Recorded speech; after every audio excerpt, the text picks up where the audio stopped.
नमस्कार, आपण पाहत आहात बहुजन आवाज न्यूज चॅनल।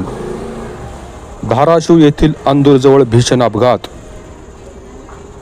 धाराशिव जिल्ह्यातील अंदूर येथील चिवरी पाटी परिसरात शनिवारी सकाळी झालेल्या भीषण अपघातात दक्षिण सोलापुरातून देवदर्शनासाठी निघालेल्या प्रवाशांची क्रुझर गाडी टायर फुटल्याने अनियंत्रित झाली।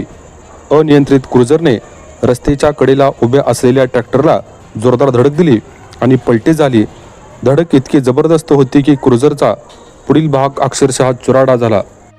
या अपघातात पूजा हरी शिंदे वय 30, सोनाली माऊली कदम वय 22, साक्षी बडे वय 19 या तिघींचा जागीच मृत्यू झाला, तर माऊली कदम वय 30 आणि बालाजी पांडुरंग शिंदे वय 47 हे गंभीर जखमी आहेत। इतर जखमींमध्ये हरी शिंदे, रुद्र शिंदे, ओमकार शिंदे, श्लोक शिंदे, कुणाल भिसे, आकाश कदम, अंजली आमराळे, कार्तिकी आमराळे आणि 1 वर्षाचा शिवांश कदम याचा समावेश आहे। हे सर्व राहणार उळे, दक्षिण सोलापूर, तसेच काही जण हडपसर, पुणे येथील आहेत। सर्व जखमींना तातडीने सोलापूर सिव्हिल हॉस्पिटलमध्ये हलविण्यात आले असून उपचार सुरू आहेत। मृतांचा आकडा वाढण्याची भीती व्यक्त केली जात आहे। शवविच्छेदनानंतर मृतांचे अंत्यसंस्कार त्यांच्या राहत्या गावी करण्यात येणार आहेत।